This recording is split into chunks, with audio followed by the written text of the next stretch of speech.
Hello again. Welcome back. I want to talk about inflation and deflation, aggrandizement and diminishment, puffing ourselves up and making ourselves smaller than we really are.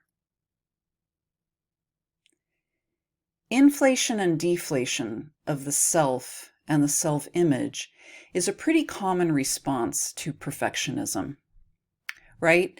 It's a coping mechanism. It's a defense mechanism. If we're struggling with perfectionism, the tendency is we either respond by making ourselves bigger or making ourselves smaller.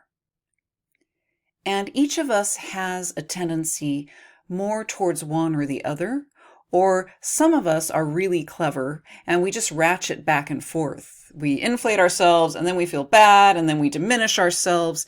And rarely are we just who we are, whatever size we are, in a place of alignment, in a place of balance that we can move and shift and create and live from. So what do you think your tendency is? Do you feel like you push back and say, no, I am the greatest ever? Or do you feel like you say, oh, I'm really not much.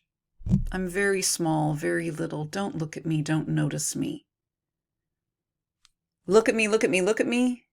Please don't look at me.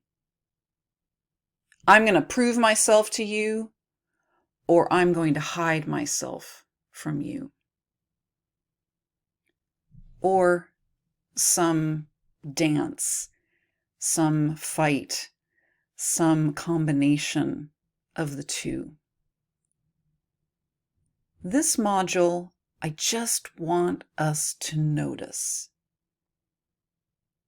Because knowledge truly is power. And just as last module we named our critics and listened to the voice of self-acceptance, and that gave us more help in dealing with perfectionism, looking at the ways in which we make ourselves larger than we are or smaller than we are, it's also going to help us.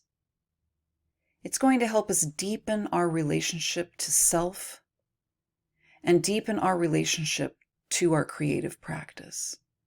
Because the better we know ourselves, the more of ourselves we have to offer our creative flow.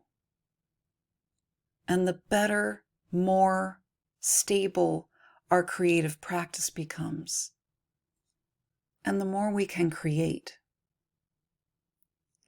So, in the text, we'll talk a little more about working with inflation, deflation, too big, too small. And we'll do a couple exercises around this module, and try to come to a place, again, as I said, of deeper acceptance of ourselves, of our lives, and our creative path. Blessed be.